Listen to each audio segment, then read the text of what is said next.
Please stand and join me in the Pledge of Allegiance. I pledge allegiance to the flag of the United States of America and to the republic for which it stands, one nation, under God, indivisible, with liberty and justice for all. Please remain standing for a moment of silent reflection for our servicemen and women throughout the world and for those who have passed away in our community.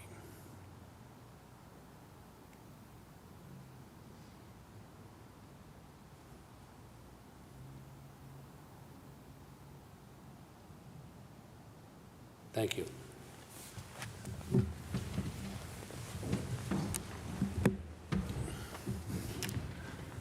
Roll call, please. Mr. King? Mr. King? Mr. King, can you hear us? Here. I'm sorry. Mr. Smurl? Here. Mr. Schuster? Present. Dr. Rothchild? Here. Mr. McAndrew? Present. Councilman King is traveling and is joining the meeting remotely. Dispense with the reading of the minutes. Third order, 3A, correspondence dated January 31st, 2023 from OECD regarding code enforcement report for City Council. 3B, OpenGov report for the month of January 2023 for licenses and permits received from the Office of Economic and Community Development. 3C, cumulative licenses permits report as received from the Office of Economic and Community Development for 2023. Are there any comments on any of the third order items? If not, received and filed. Do any council members have any announcements at this time? I have just one. NAOG Parks annual food drive is this Saturday and Sunday, the 11th and the 12th, from 10 a.m. to 3 p.m. All non-perishable foods or cash donations are accepted. Everything they collect is divided up and distributed into all the other food banks. Volunteers will be there to help you unload if you have like a whole truckload, and Norma will be there to help you too. Enter in the Olive Street side, and it's the community room right on the right side. That's it. Anyone else? Yes, I have a couple. So February is Black History Month, and on Saturday the city held the flag raising for the Pan-African flag. There's also a celebration with Black Scranton at their space up in North Scranton, which I was able to attend, which was a really great event, but they do have other events for the month, so you can check out their website at blackscranton.org, and a couple of things that they'll have. They'll have a few nights where they're showing films there at their center. Sunday, February 9th, there's Becoming Frederick Douglass. That'll be shown. And then Sunday, February 26th, Jim Crow of the North is another one. And also Thursday, February 17th at 7 p.m. will be a live podcast. And that will also be at their center, which is at 1902 North Main Avenue. Like I said, a lot of the information could be found on their website. I'd encourage people to attend their events if they're interested in celebrating Black History Month. And just another event that I wanted to mention. I don't know if you've seen in the news. I think it's been on the news as well as in the newspaper that over at the Garden of Cedar, they are taking hearts and putting them throughout the garden. It's a really great way to get people over to the garden before they start planting come spring. And they'll be having an open house this weekend, Saturday, from 2 to 4 at the Garden of Cedar, which is on Cedar Avenue in Southside. That's all. Thank you. Anyone else? I just have a quick one. So I'm happy to announce, after quite a bit of concerns about lifeguards over at Western Field, that Scranton Parks and Rec have posted, utilizing social media, that they're certifying and hiring lifeguards, and you can actually register either through social media or at the city's website. And that is all I have. Thank you. Fourth order, citizens' participation. First up, Joan Hodowanitz.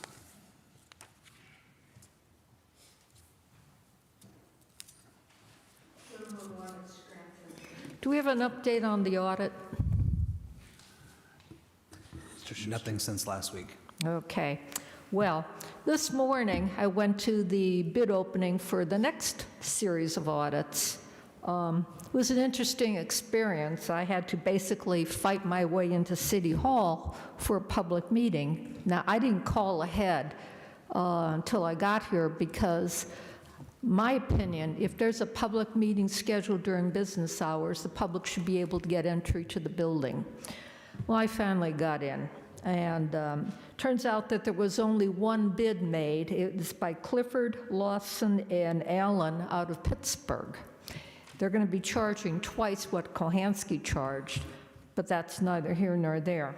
And speaking of Kohansky, I will remind you of what is in the contract when they put out the RFP.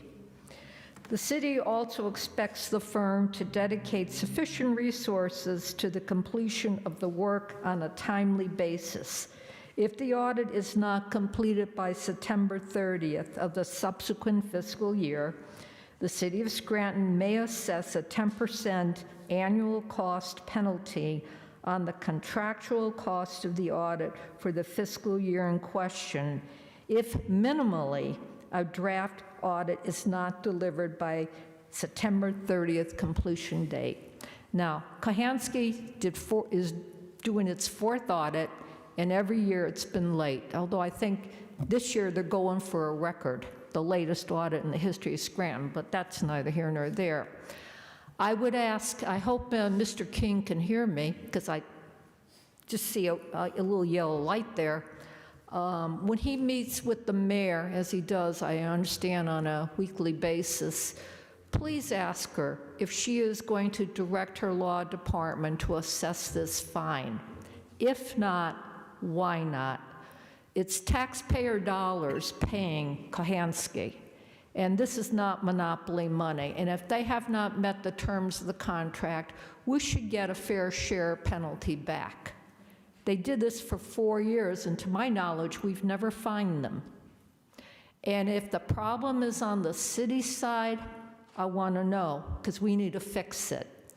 I remember last week somebody mentioned, was it Gatsby 75? I'd like an explanation about that. I understand that the sewer authority is always late, or, the sewer authority, it's the municipal authority that would not die. But we've really got to get moving on this. The new auditor won't even be able to begin work until this old audit is put to bed. So we're going to automatically start out late. And you got to understand how important audits are. Just look what happened with the county when the controller's office finally did an audit of the county coroner. Hadn't been done since 2015. Guess what? County coroner had not been getting his contracts approved through the commissioners. The whole purpose of an audit is to reduce the risk of fraud, waste, and abuse of taxpayer dollars. And we're just treating audits like they don't really matter. It's just like we don't need to fine Kohansky because, after all, it's just taxpayer dollars. It's not important. Can you give me an update on the arbitrations for the firefighters and police contracts? Mr. Schuster? I did attend the second meeting of arbitration for the fire department on Monday. The city presented their side of it, and they scheduled their next meeting for this upcoming Monday. Okay, so at least they're meeting and talking. Yeah, the police are going to be meeting later in the month. I have been looking at the website every week. They're making progress in IT. They still got a ways to go, but at least they're starting to get documents posted and it's getting organized. But I will remind you that next week, if I don't get an answer about whether or not we're going to fine Kohansky, then I'll take my complaints elsewhere, and they'll be very, very public. Thank you. Thank you. Next, Faye Franis.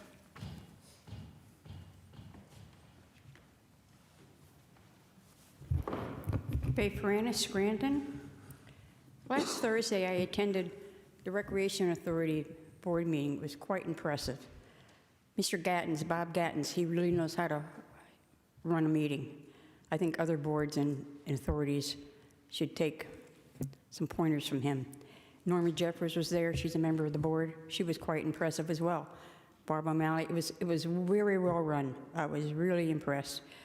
It was very pleasing to see Marissa Duffy, the Parks Director, come. She was very informative. She mentioned that the swings at Neog were not quite safe.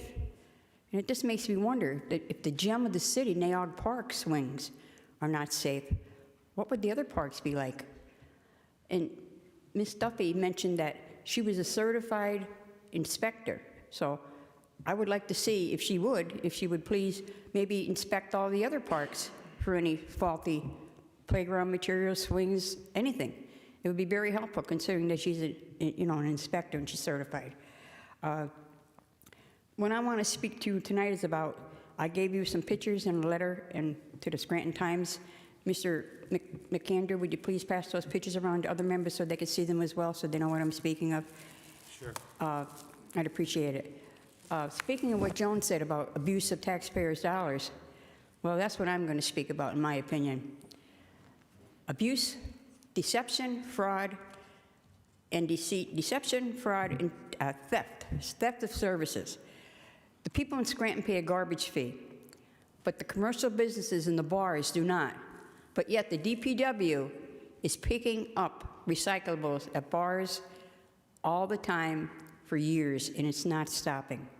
I went this morning and I took pictures to prove it. You have them in front of you. The taxpayers pay $40 a ton at the recycling center. So what does that tell you? I ran into a bunch of DPW guys one day, and they all told me, yes, they do this. They've been doing it for a long time. And one of the men even said, that keeps us from doing more work, because we're doing that when we could be doing something that we're supposed to be doing. So what does that tell you? I guess they do it because they're told to do it, but who's telling them? Who's behind this? And I want to know why. What is the reason that they're going around to these bars and commercial businesses, I'm sure, picking up the recyclables? It's not right. I sent the recycling program supervisor an email January 10th with a photo that you have on your desk of the same bar that I went to today. But I got there after they already picked up, but then I went today and I got the facts. But she wrote back and she told me that we do not service bars or commercial businesses. They are just using the cans that they had a long time ago. Well, that's certainly not true. So I would hope that she looks into this, and she's a supervisor, checks into it, find out why they're doing this, and stop it immediately. We are paying $40 a ton, and we, the taxpayers, are paying a garbage fee. They are not. And some of these bars have like 18 cans. So a family might have one can, maybe two, but 18? One bar had like 10. So they're all over the city. The bar next to Houdini, Main Avenue, McGinty's, I mean, you name it, they're getting the garbage, the recyclables picked up. You know how they have bottles, tin cans? That's a lot of weight. That's a lot of money that we're paying. So I don't know what you could do as council, but I would hope that you would look into this and see that it's stopped, because I could certainly find out every 2 weeks if it's still continuing, and it should stop immediately. They have to get their own private haulers. That's what you're supposed to do. That's what the city code says. This is yet another law that the city is not following. Another one. Why do we have laws if you're not going to follow them? How many times do people come up to the podium here and say, we have laws? Joan says it many times. Nobody's listening to them. I need to know. I'd like someone to get back to me on this somehow. I mean, it seems like we always ask questions, but nobody ever gives us answers. Marie came up here one time and asked 5 questions. Silence. Not even a yes, no, I don't know, nothing, just nothing. So I'm asking you to please find out, get to the bottom of this, and since it's a law, and since we're paying for it, and they're not paying anything, they're getting away with not paying a private hauler, so they love it. But why are the DPW doing this? Is Larry West even aware of this? Does he even know? And if he doesn't, I would hope somebody would tell him, because he's the director. So the buck stops at him, and the buck stops at the recycling supervisor. So thank you very much, and I appreciate your time. Thank you. And thank you, Mr. Horvat. Mr. Voldenberg, I have the pictures here I'll give to you and the correspondence with it. And would you please contact DPW and look into this for us? I will, sir. Thank you. Next up, Bob Bolus.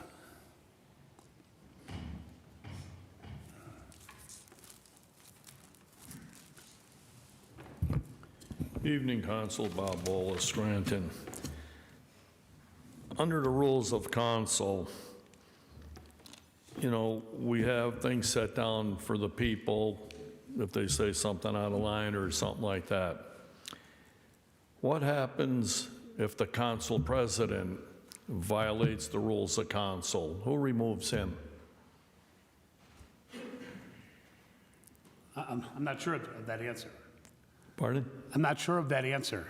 Well, I think we need to have an answer that here we have the council president has sole discretion over everybody that's here, including council members, but nobody has anything in their discretion to remove the council president if he so violates the rules of council. And it's just something I think you should look into. And the reason I brought it up, past President Gahan violated the rules of council, and it was directed against me, and he's in a federal lawsuit right now. And it's going to establish a rule that if the council violates it, he can't remove himself. He's got to be removed by other council members. And I believe that's something you should look into. And I've taken him into federal court now on the violation of the rules.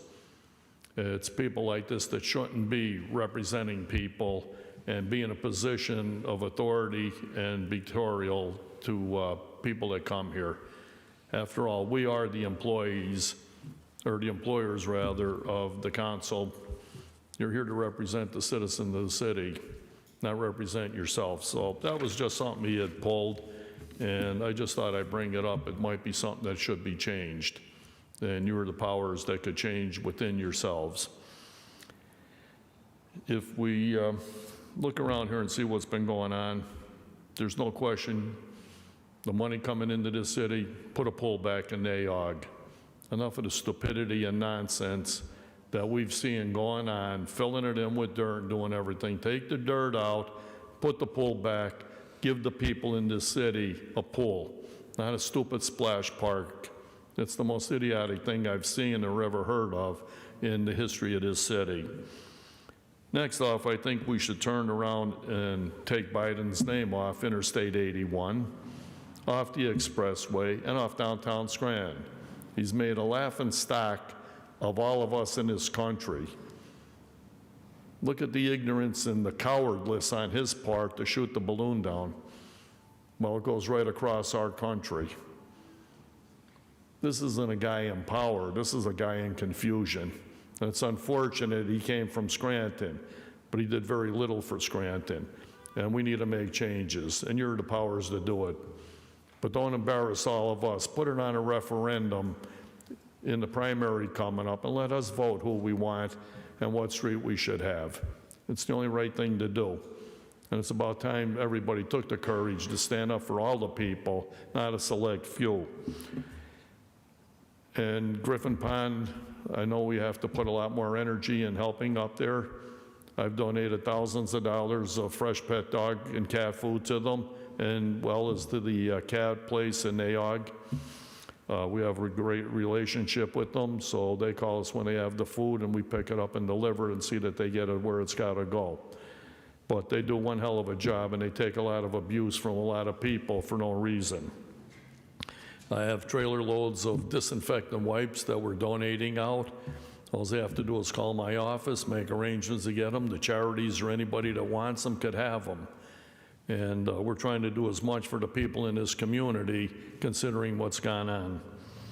And I think that's pretty much where we want to go. I have just one quick question, and I'm going to direct it to Jessica.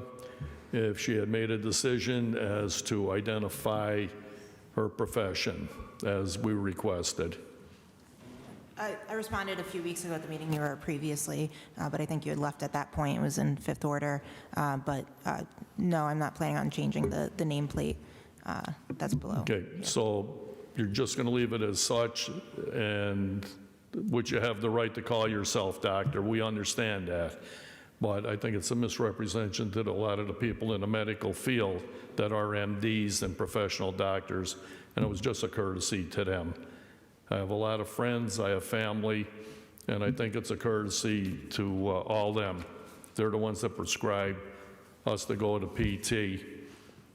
And unfortunately, I'm not here to pick on you or anything else. I'm just looking at what's credible and right. It's a hell of a profession you're in. I go to a physical therapist, so I'm not challenging it or saying you shouldn't call yourself doctor. I'm just saying please let the people know what type of doctor you are. Okay, Thank for you. your concern. Thank you, Mr. Bowles. Next up, Ron Ellman.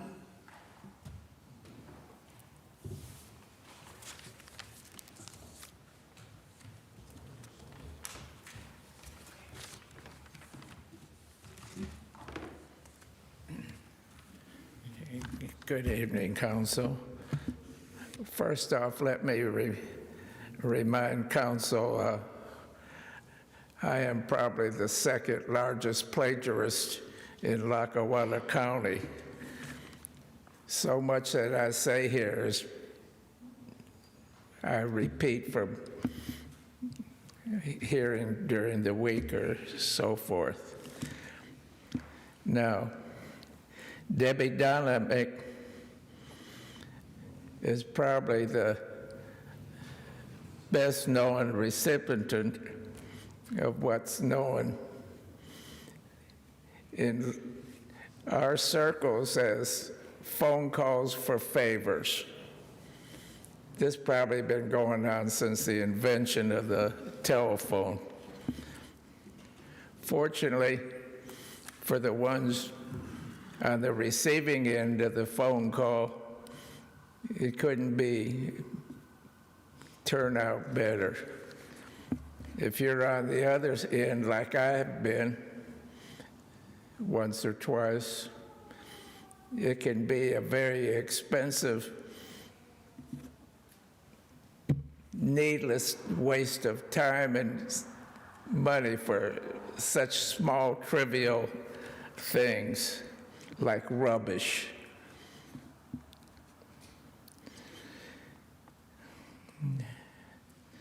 I know you people haven't kept up, but I got a court date for rubbish.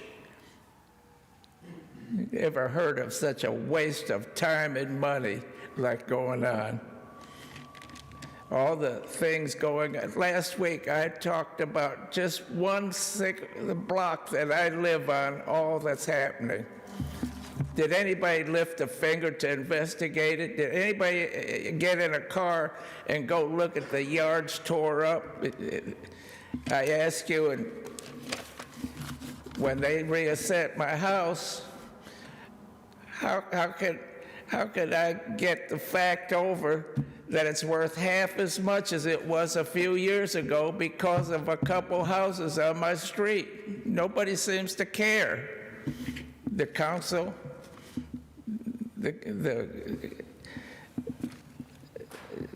Debbie Dominic doesn't care. Jerry doesn't care. I told you once, when you mess with my pocketbook, it makes me irritable. There's a whole lot of irritable people speaking to me recently. I think it's time for Debbie Dominic to retire. She's not going to win the coveted liar's trophy. That has to go to Bozzoni. This man broke bread. He was like a Siamese twin to Brother Bill for years, and he denies any knowledge of Bill's transgressions. Now, how could anybody say something like that? You see how fast Hermoso left town. He wasn't going to, he looked like a bullet getting out of here when everything hit the fan.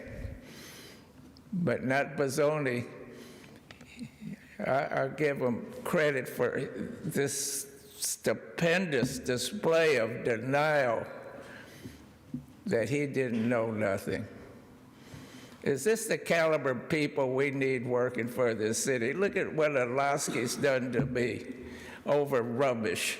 And that's a false claim that a man Sunday lied in court. You didn't see him come in here and confront me when I accused him of it.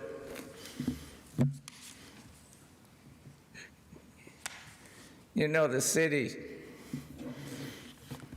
I was offered 3-4 years ago when housing was so good, I had 3 or 4 phone calls to buy my house for a profit. I said, no, I don't want to go nowhere.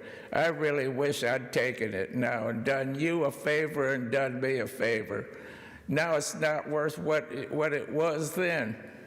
And it's going to go down more with the big lie about the reassessment. That makes you people you're just out of touch with the reality of what's happening to the people of this city. Thank you, Mr. Ellman. Thank you for allowing me. Mr. Ellman, I spoke with Chief Carroll about vehicles parking on property in front of their houses, crossing over sidewalks and parking in yards. And I also inquired about commercial trucks and vehicles, which was part of the problem too. He explained to me that he has a new director, and I guess in the traffic division, and they are looking into the ordinance to see what they can do with that. Okay? Yeah. Well, I appreciate your time and consideration. I thank you. Give me 1 second, just 1 second more. Next door to me for 25 years is a fellow. He's 94 years old now.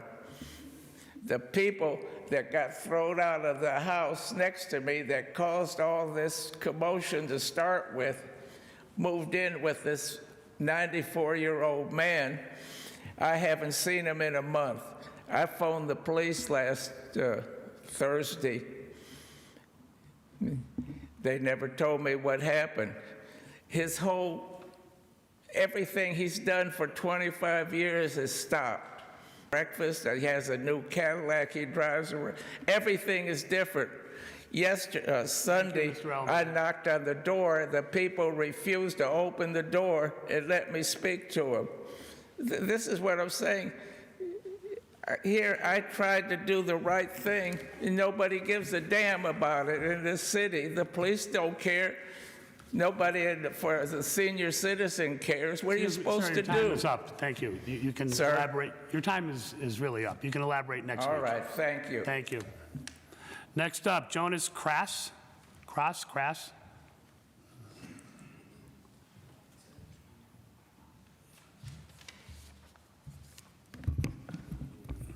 Good evening, Council President King, Vice President McAndrew, and honorable council members. First, I'd like to thank you all for your service to our beautiful city of Scranton. My name is Jonas Crass. I am a Scranton native, born and raised in the Hill section, and I currently reside on East Mountain. I come before you all today not only as a local resident, but as a staff member of Congressman Cartwright's DC office. As many of you may already know, Congressman Cartwright holds a municipal leaders conference every year, to which over 400 municipal leaders, from mayors to council members, borough managers to township secretaries, are invited to attend. This year, on February 22nd, from 6 to 8 p.m., at Northampton Community College in Tannersville, PA, the Congressman will be holding tabletop discussions to discuss community improvement, through the Inflation Reduction Act, the Infrastructure and Investment Jobs Act, grants, economic development, emergency management, as well as police and fire with local municipality leaders. While I understand Tannersville is a bit of a drive, I implore each of you to try your best to make it to the conference and take the time out of your busy schedules. I'm happy to see that local community leaders such as Mayor Paige Cognetti will be attending the events. However, of the 120 leaders from Lackawanna County invited to this event, only 12 have confirmed that they'll be able to make it. And of the 14 municipal leaders of the city of Scranton that were invited, only 3 have confirmed that they'll be able to make it. For this reason, I chose to attend this local council meeting outside of my work hours to come before you all not as a staff member of Congressman Cartwright, but as a proud Scrantonian to ask each of you to proudly represent the city of Scranton and Lackawanna County at Congressman Cartwright's Municipal Leaders Conference on February 22nd. If interested, I have printed for each of you an invitation for the event, as well as emailed your staff offices, as well as called them to try to get a hold of you to no avail. But again, this may have just been of accident. Thank you all for your time and attention and dedication to the city of Scranton and its fine people. Thank you. That exhausts our list. Would anybody else like to speak?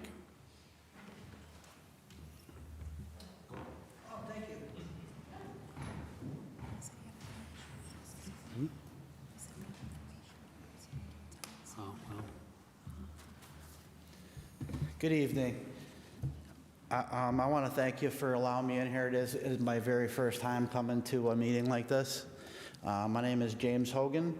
I just wanted to simply introduce myself to you guys. I believe the city is really doing some great things right now, and I appreciate that.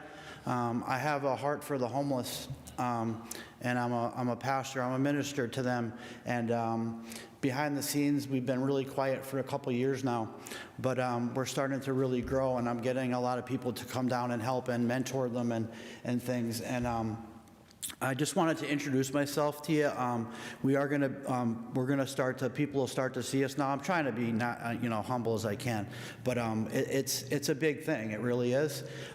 We run into roadblocks a lot, which is unfortunate, but like giving out hot chocolate and soup and being told from people we can't do that and stuff. It's hard, but I just want to let you know who I am and that we have a lot of people that are involved in this. We had over 100 people at our last event. Usually I would do the events on Sweeney Beach. We bring the homeless down, we feed them for an hour, we play songs with them, we just show them that we love them, it gives them hope. It stops a lot of them from suicide. I match them up with individuals from over 20 different churches. There's like over 8 pastors involved. So it's a really big thing. But I just simply wanted to introduce myself to you, tell you about Dark to Light. The 501c3 is almost finalized. Everything else is done. We're in the process of getting big grants. I'm looking for a building in Scranton, but I assure you, I'm going to come here, and I'm never going to be a problem for you. I want to tell you that I love all people, and I want love to spread through this whole entire region. And I'm seeing it happen. I really am. I'm seeing it happen. I love the fact that the Pine Brook section is getting revitalized. It's beautiful. I've seen good things happening there. I see it all, like certain people being removed out of there, and I'm down there every day. And all the Burt Sherman, all the residents there, like I know them all, and I love them, man, because I was dropped off to be homeless 4 years ago. And I was saved. God saved my life, and this is what I do, and I have a passion for it. And every single day of my life, I just love to help people. I don't just help homeless people. I help everybody all day, nonstop. It's just what I'm going to do. And I want to just tell you that I mean that from the bottom of my heart. I love people. I want you guys to know me. I want you to know me only because I've come up against a lot of obstacles. I believe that if we could help people and not want credit for it, man, this whole area would be such a better place, right? So I'm not calling out anybody. I'm not going to say any names, but I love all people no matter what. And eventually maybe we could all work together. The good thing is I have come in contact, and I've been very close with a lot of directors of the organizations like the McCauley Center and Mary Pat over there, and Rob Williams at the kitchen and stuff, and we're doing good things, and we're on the same page, like trying to trade stuff with each other. If I have a lot of stuff donated, which I get tons of donations that will never sell, and I tell people that, we give them to whoever needs them. They're not going to sit there. So we truly want no credit for what we do. We never will. We're not paid. We just simply want to help people and be a part of changing the city, and I really believe that's going to happen. It is happening right now. Not from us, from everyone. You know, a lot of people see evil and bad, but I see a lot of good happening right now. So let me just make sure that I didn't forget anything.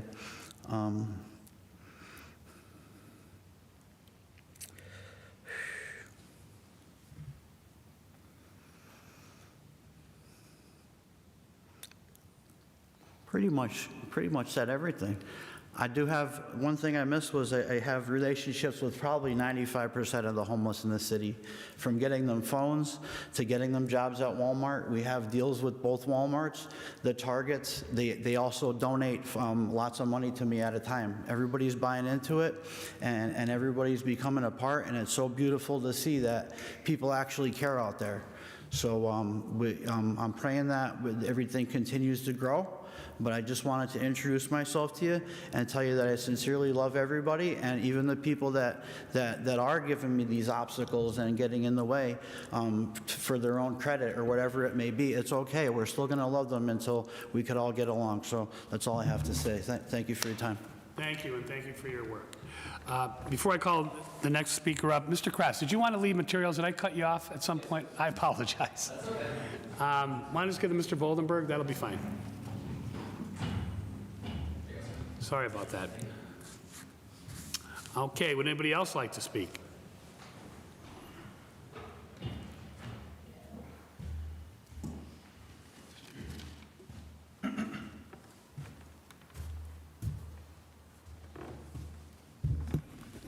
Good evening, Council. Lee Morgan. The first thing I have here is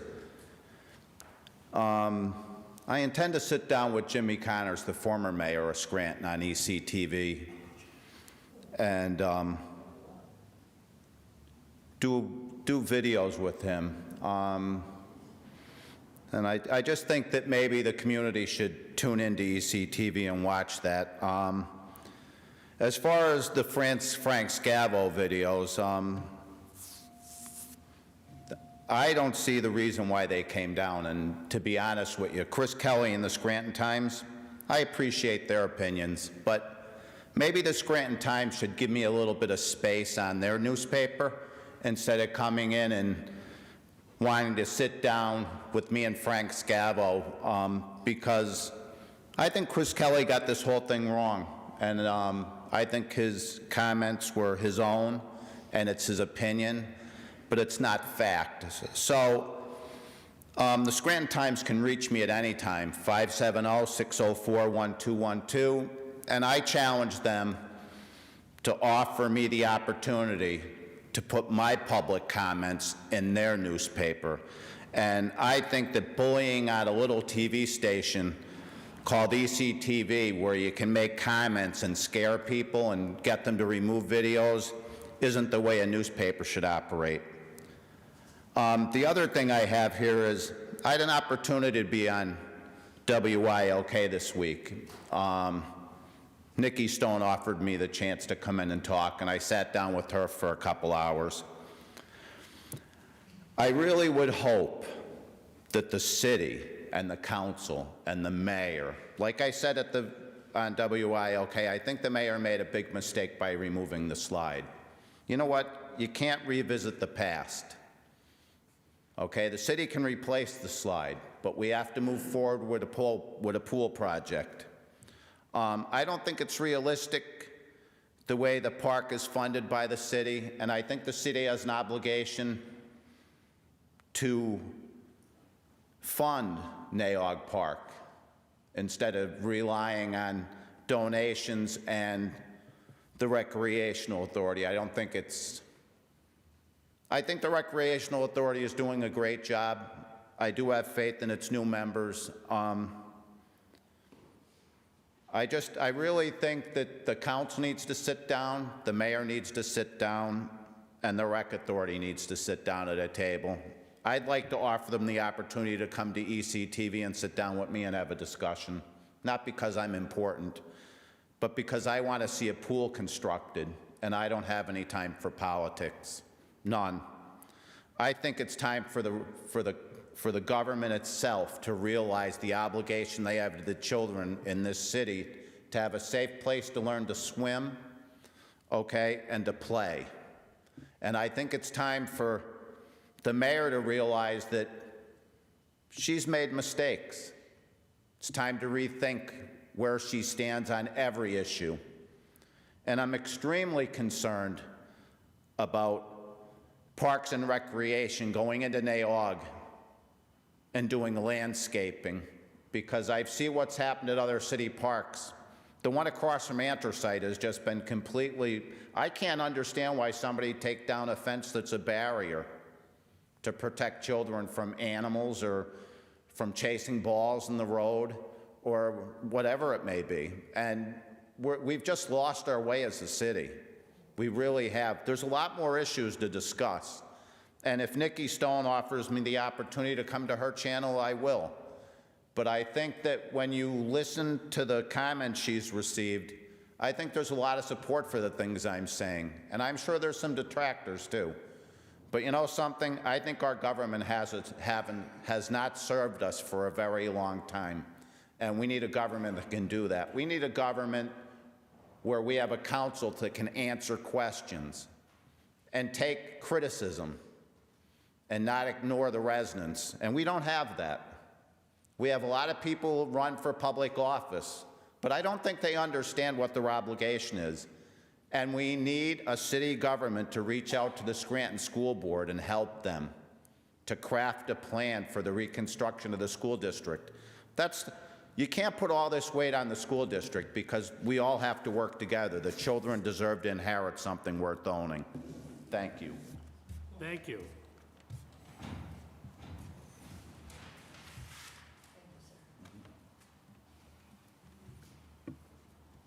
Good evening, Marie Schumacher.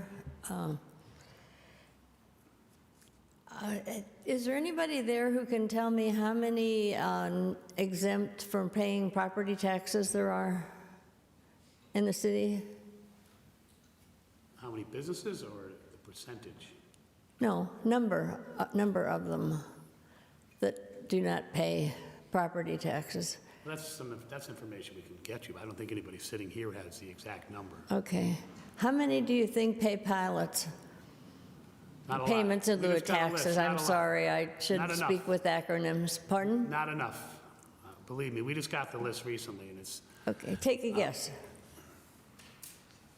7 or 8. I think Okay. 8. Did Frank give you what he got? He did. He was very prompt in getting that list to me, but it's pathetic. And I really think you guys need to have a caucus among yourselves and anybody else you think might be able to offer some help in how you get these people to cough up a little bit. I mean, it's really pathetic. And I think the administration personally should be going out. I don't know if the mayor, do you know if the mayor goes out and meets with any of these people or any of these nonprofits to try to get them to make a donation in lieu of taxes? I do not know that. The answer is 9. We've got a list of 2022 pilots, and we've only received 9 payments. How many? 9. 9, yeah. So there's a lot of work to be done there, and hopefully some money as well. Now, I would like to, I guess, speak of the building and agree and disagree with Joan, because the building needs to be opened up. Making a call to anybody, if you can't get in because nobody answers their phone in this building, it seems. Well, I shouldn't say that. I mean, council always answers, controller's office, I don't want to, and Kelsey, I know, always does a good job. But I called IT today twice because I wanted to, I was trying to find the code on the website. And I searched, I put in code for search, and I came up with 9 pages. I didn't know there were that many codes and subcodes, but guess which one wasn't there? The cities. So I called and I asked for somebody to call me back and tell me where they had it hidden. And I didn't get a call. I called back again, and second time, and I didn't get a call back. Now, you know, in the old days when we could come in, you could go directly to somebody's office and ask them. But now you just have to be frustrated. And I don't think that's I think the IT needs a whole lot of help. And to another subject, the no-name bridge that when you come down past the Salvation Army in South Scranton there, the area, you might have read about it in the paper, but there's cement barriers. And if I'm not mistaken, I could be, but they're going to be there for a while. And the lighting down coming from South Scranton into Bellevue is not that well lighted. And there are some lights that would take you, if you didn't know where you were going, it could take you off there. And then if you go around these barriers, if you follow the line that's there, you would probably have an accident. So I think, you know, I don't think there's any problem in leaving them there, but they need to put this, the DPW needs to put some paint on that, like a nice bright yellow, so people don't go into the barrier or don't go into another car. Thank you. Okay, thank you. Mr. Voldenberg, would you inquire about that, please? I will, Mr. McAndrew. Thank you.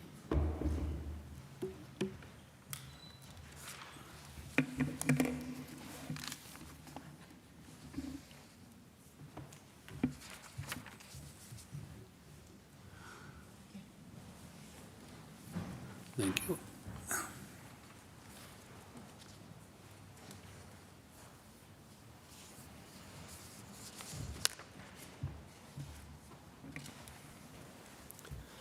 Tom Coyne, Manuka. First of all, I'd like to bring to the attention, since we're talking about raising flags, in 17 days, it will be 1 year since the invasion of Ukraine. We should take a time out in the city to recognize the year and the suffering that the people of Ukraine have had to go through and the hardships. It's been a long time. It's a long, long war. And some of it's gone to the background and to the backside. And I think it would be nice if the city could honor them in some way.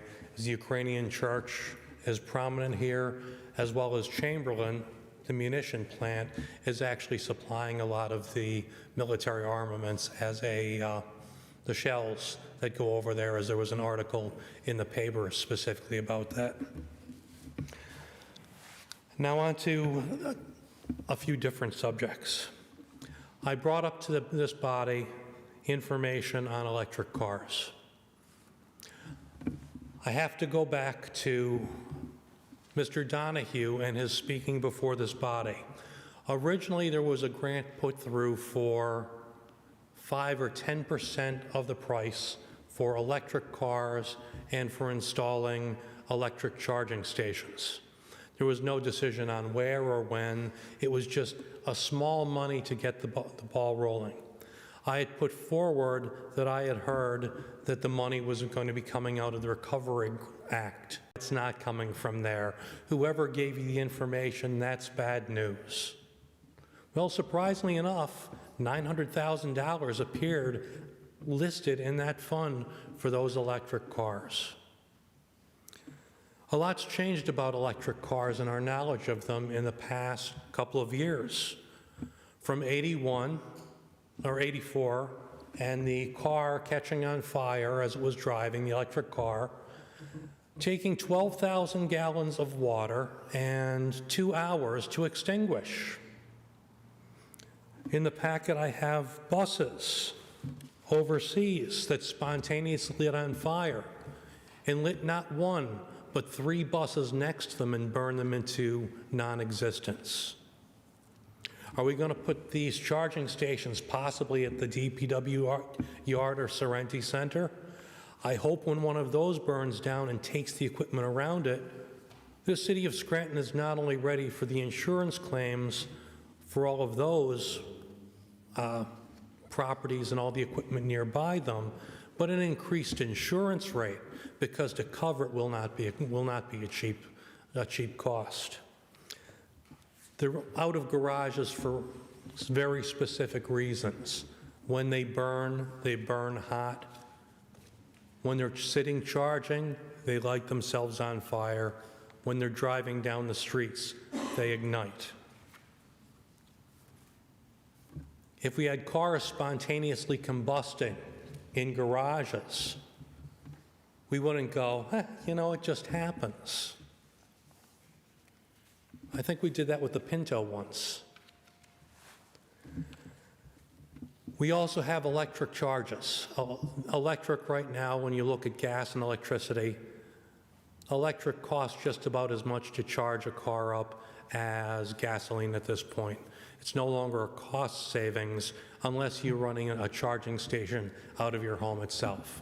Usually it is, depending upon if it's a fast charger, you're looking at $30 to $50 to fully charge up an electric car. We also have in the packet CO2. A lot of the stuff say that it's less carbon dioxide. That's not true. It's just less carbon dioxide from the point of being sold to the recovery point. They say is about 1.5 years, but excludes the cost on purchasing them. It also excludes the cost of the batteries themselves, replacement, after a short period. So I've given you a lot of information to review there. With this $900,000 and the $900,000 from the splash park, and maybe the $500,000 from the pickleball courts, that would be a nice start towards a swimming pool. Thank you. Thank you, Mr. Coyne. Is there anybody else who would like to speak tonight? All right.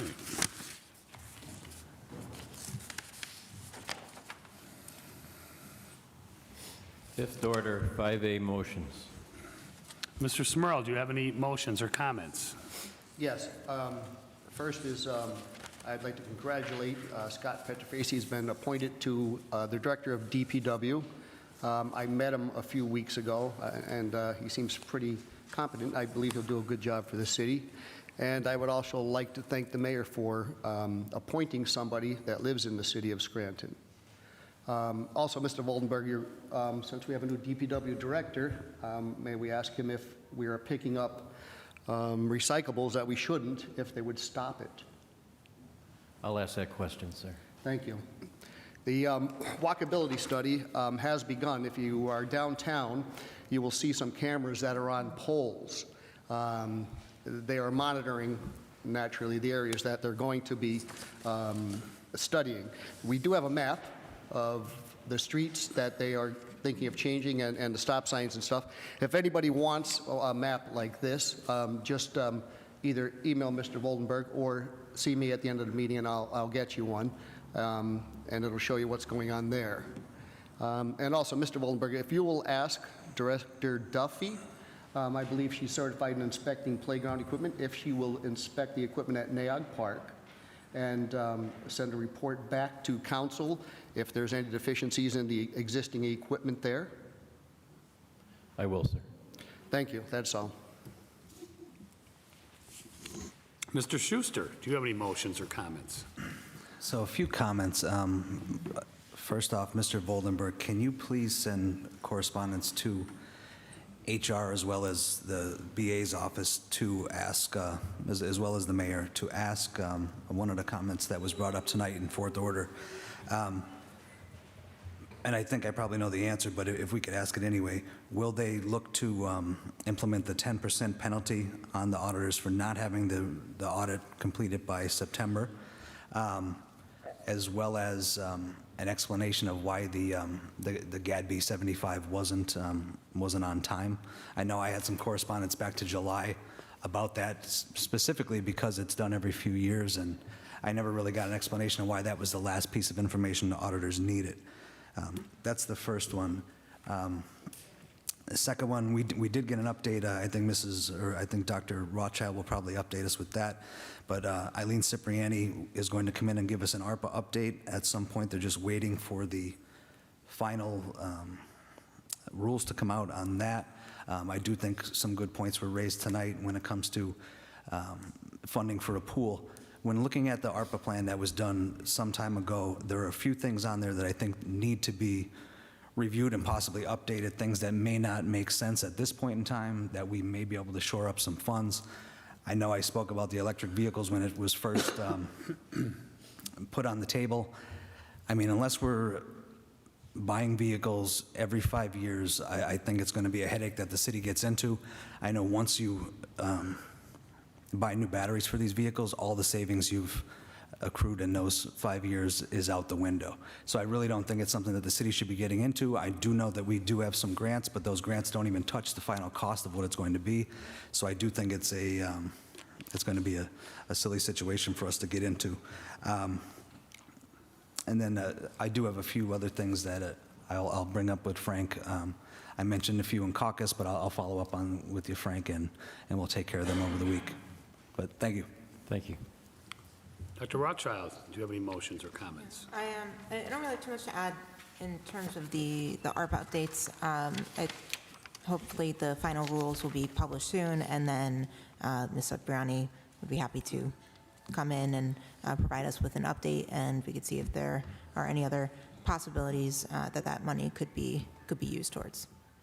That's all that I have. Thank you. Mr. King, do you have any motions or comments? I'll reserve any comments for our meeting next week. Thank you very much. Okay, thank you. I have a couple. So I was contacted by a member of the community about a morning drop-off at Neil Armstrong. The concern is the corner of Theodore and Sumner, where kids are getting dropped off, only has one stop sign. It's a busy section with cars and buses, and some kids cross there. So, Mr. Voldenberg, would you please contact Highways and see if we can do some type of study over there, a safety study? I'll take care of it, sir. Okay, and next, so I don't know, about a week ago, a resident came to me and had concerns about her garbage fee bill that she keeps receiving. She owns a double, and the other side hasn't been rented in 20 years. So I know that we talked about exonerations 2 years ago when the fees were going to be embedded in the taxes, which is a great idea. The collectability is great, but issues remain. So I remember they worked a little bit towards it and started exonerating some people that had apartments that haven't been rented in 20 years. So we inquired about this, and I received an answer from the treasurer's office, city treasurer's office, that a permanent exoneration, in order to get one, you have to pull the power meter and confirm permanent vacancy. So I don't know about you, I never heard this before. The two big cold snaps we had this year, which I had my washing machine pipe was frozen. So I can't see, this is extreme to me. I can't wrap my head around, in order to not pay a garbage fee in a 20-year vacant apartment, you have to disconnect the power. So could you please reach out back to everybody involved, clarify this to me, that this is, because this is new to me, and I don't know if anybody else heard this, but I don't think this is fair. I think it's extreme. So if you could please look into that for me. I will, sir. All right, so we talked about the appointment of the DPW director. So what's supposed to happen, we all got an email, but what's supposed to happen is supposed to come down through us, through council. That hasn't happened yet. That was part of the MOU last year that we agreed upon. So could you please reach out to administration and ask them if they're going to follow the process that we all agreed upon? I'll reach out tomorrow, sir. And that is all I have. Thank you. 5B for introduction, a resolution, appointment of Diana Blank, 415 West Market Street, Scranton, Pennsylvania, 18508, as a member of the board of the Scranton-Lackawanna Health and Welfare Authority for a 5-year term. Diana Blank will fill the vacancy of Joseph Granahan, whose term expired December 31st, 2022. Diana Blank's term will be effective upon execution of the resolution and will expire on December 31st, 2027. This legislation contains a clerical error from the law department. This legislation is being introduced this evening and will have the error corrected in order to be voted on and passed in 7th order at next week's meeting.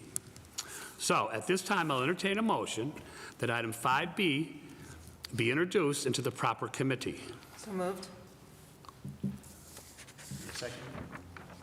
On the question, all those in favor of introduction signify by saying aye. Aye. Aye. Aye. Opposed? The ayes have it and so moved. 5C for introduction, a resolution, appointment of Patricia Lafferty, 523 Ripple Street, Scranton, Pennsylvania, 18505, as a member of the board of the Scranton-Lackawanna Health and Welfare Authority for a 5-year term. Patricia Lafferty will fill the vacancy of Joseph D'Antona, whose term expired December 31st, 2022. Patricia Lafferty's term will be effective upon execution of the resolution and will expire on December 31st, 2027.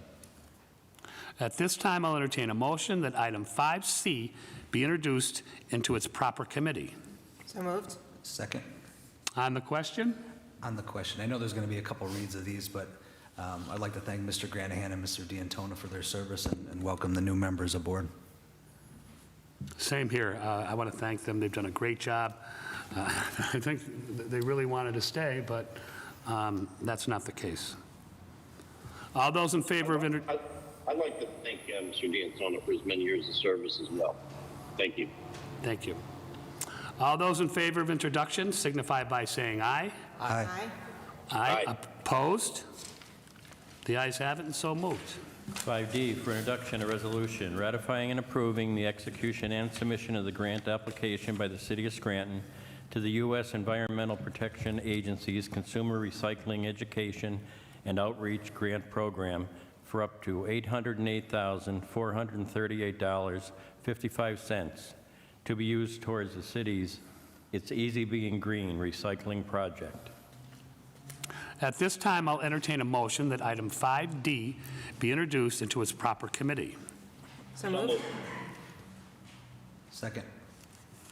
On the question, all those in favor of introduction signify by saying aye. Aye. Aye. Opposed? The ayes have it, so moved. 5E for introduction, a resolution ratifying and approving the execution and submission of the grant application by the City of Scranton to the U.S. National Park Service Chesapeake Gateways Program for up to $150,000 to be used towards the city's historical educational wayfinding signage initiative. At this time, I'll entertain a motion that item 5E be introduced into its proper committee. So moved. Second. On the question, all those in favor of introduction signify by saying aye. Aye. Aye. Opposed? The ayes have it, so moved. 5F for introduction, a resolution ratifying and approving the city's acceptance and administration of grant funds from the Redevelopment Assistance Capital Program through the Commonwealth of Pennsylvania for up to $2 million to be used by Lackawanna College for the Center for Technology Innovation Project, Phase 2. At this time, I'll entertain a motion that item 5F be introduced into its proper committee. So moved. Second. On the question? On the question, Mr. Voldenberg, could we reach out to the administration, ask if, and I'm sure I know the answer to this one, if Lackawanna College is a tax-exempt organization, and if we could get maybe the last 5 years of pilot payments from them, and if they plan on paying this year? I'll do that, sir. Thank you.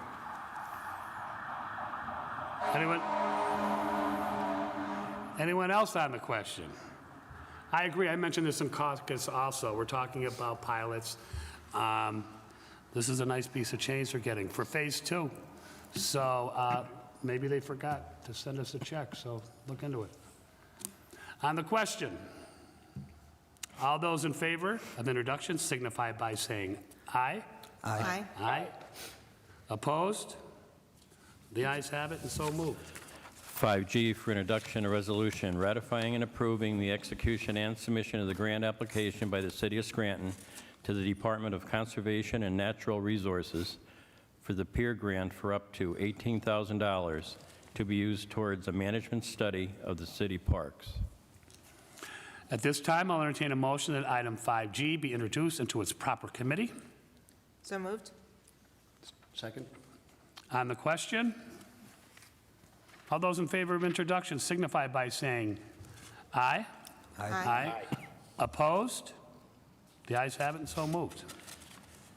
5H for introduction, a resolution authorizing the mayor, Office of Economic and Community Development, and other appropriate city officials to execute and enter into a contract with Opportunity Space, Inc., doing business as Telemi, to provide services for a rental licensing, inspection, and data analytics software system. At this time, I'll entertain a motion that item 5H be introduced into its proper committee. So moved. Second? On the question? On the question, we had a little bit of a discussion about this in caucus, and I remember when OpenGov was coming on board, there was a discussion that we had in a presentation that stated that, I'm not sure if it's OpenGov, that a company was going to marry all of the systems that the city uses in the IT department.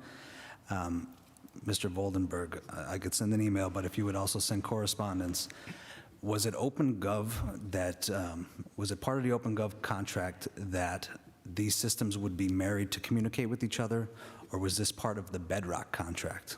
Right now, offhand, I can't think if it was part of the OpenGov contract or part of the Bedrock contract. And with that being said, could we also get an update on what the city's relationship is currently with Bedrock? I'll do both, sir. Thank you. Anyone else? I'm sorry.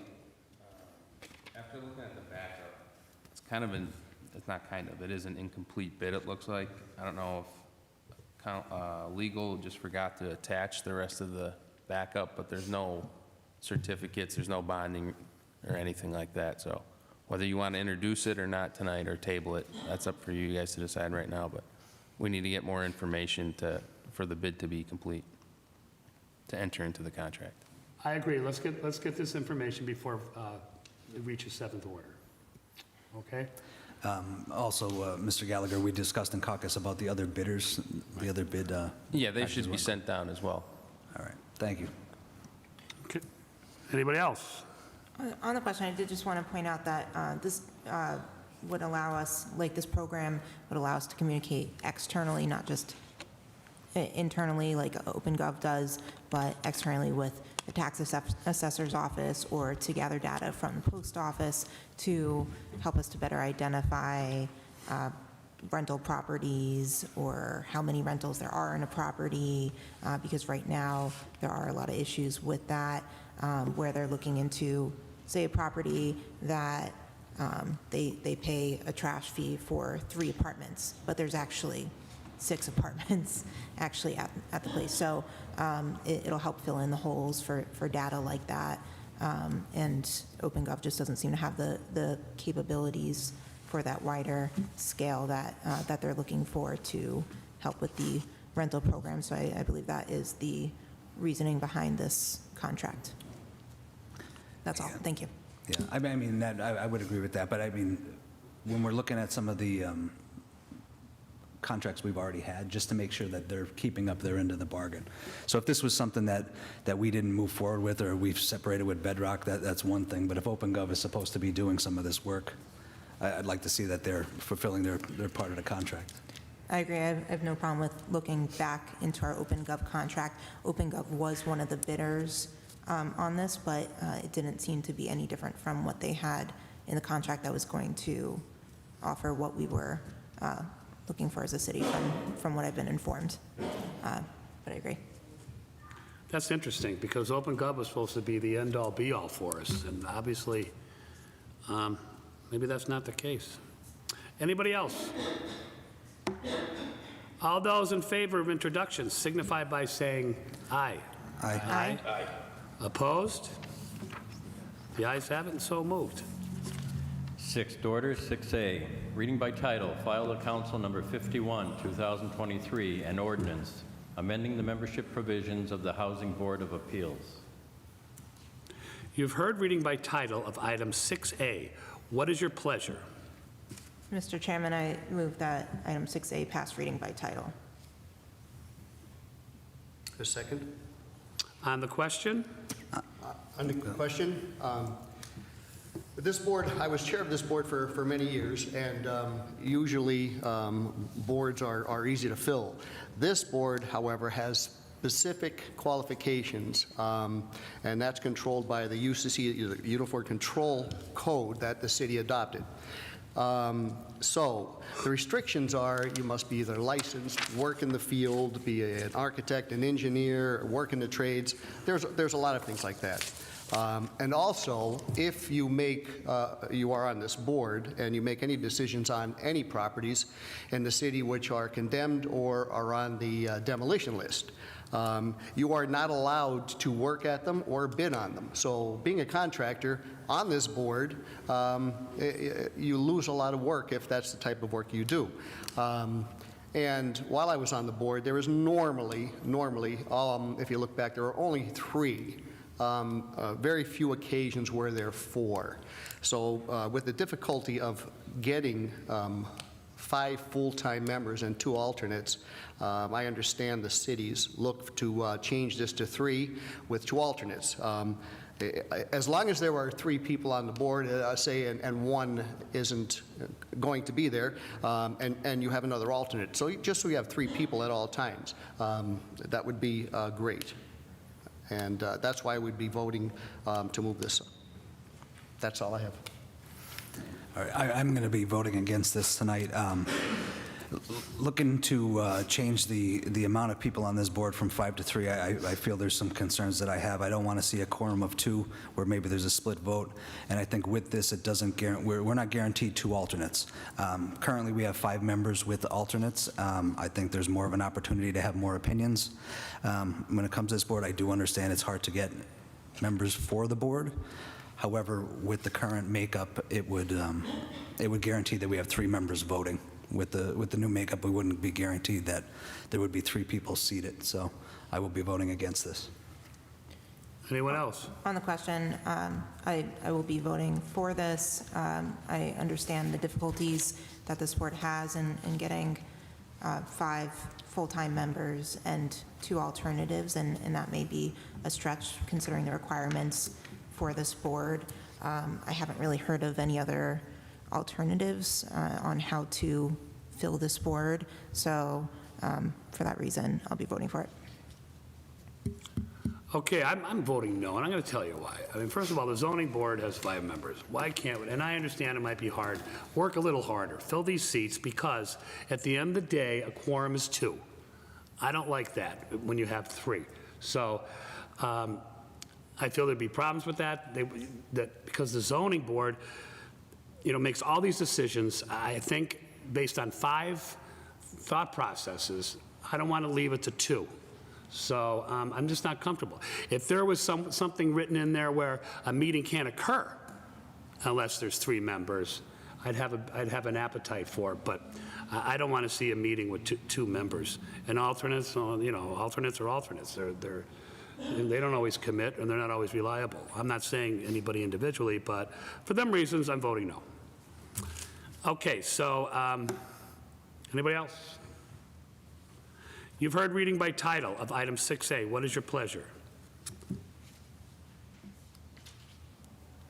We've already. Oh, we already read voted on that. it. So, all right, you know what? So on the question, we already did that. I'm sorry, I slipped up here a little bit. All those in favor signify by saying aye. Aye. Aye. Opposed? No. No. The ayes have it and so moved. Seventh order, 7A, for consideration by the Committee on Finance for adoption, file to Council number 50, 2023, levying local service tax, LST, for the year 2023 at $156. What is the recommendation of the chairperson for the Committee on Finance? As chairperson for the Committee on Finance, I recommend final passage of item 7A. Second? Second. On the question? None heard. Roll call, please. Mr. Smurl? Yes. Mr. Schuster? Yes. Dr. Rothchild? Yes. Mr. McAndrew? Yes. Mr. King? Yes. I hereby declare item 7A legally and lawfully adopted. 7B, for consideration by the Committee on Finance for adoption, resolution number 195, 2023, approving the financing by the Scranton-Lackawanna Health and Welfare Authority of certain capital projects for the benefit of Marywood University, a Pennsylvania not-for-profit corporation, declaring that it is desirable for the health, safety, and welfare of the people of the city of Scranton, Lackawanna County, Pennsylvania, and the area served by Marywood University to have the project provided by and financed through the authority, designating the mayor of the city or, in the mayor's absence, the president or vice president of the city council as the person to act on behalf of the city council as the applicable elected representative within the meaning of the Internal Revenue Code of 1986 as amended, authorizing such mayor of the city or the president or vice president of the city council of the city to take certain actions on behalf of the city council of the city as such applicable elected representative, and authorizing other necessary and appropriate action. What is the recommendation of the chairperson for the Committee on Finance? As chairperson for the Committee on Finance, I recommend final passage of item 7B. For a second. On the question? None heard. Roll call, please. Mr. Smurl? Yes. Mr. Schuster? Yes. Dr. Rothchild? Yes. Mr. McAndrew? Yes. Mr. King? Yes. I hereby declare item 7C legally and lawfully adopted. 7C, for consideration by the Committee on Rules for adoption, resolution number 196, 2023, appointment of Lori Barrett, 739 North Webster Avenue, Scranton, Pennsylvania, 18510, as a member of the board of the Scranton Redevelopment Authority to fill the unexpired term of Robert Timlin. Lori Barrett's term is effective upon execution of the resolution and will expire on February 14th, 2027. As chairperson for the Subcommittee on Rules, I recommend final passage of item 7D. Second. On the question? None heard. Roll call, please. Mr. Smurl? Yes. Mr. Schuster? Yes. Dr. Rothchild? Yes. Mr. McAndrew? Yes. Mr. King? Yes. I hereby declare item 7D legally and lawfully adopted. Eighth order, 8A, resolution number 194, 2023. This legislation is a liquor license for Green Ridge News. It is being tabled until a public hearing can be held next week at 5:45. If there's no further business, I'll entertain a motion to adjourn. Motion to adjourn. This meeting's adjourned.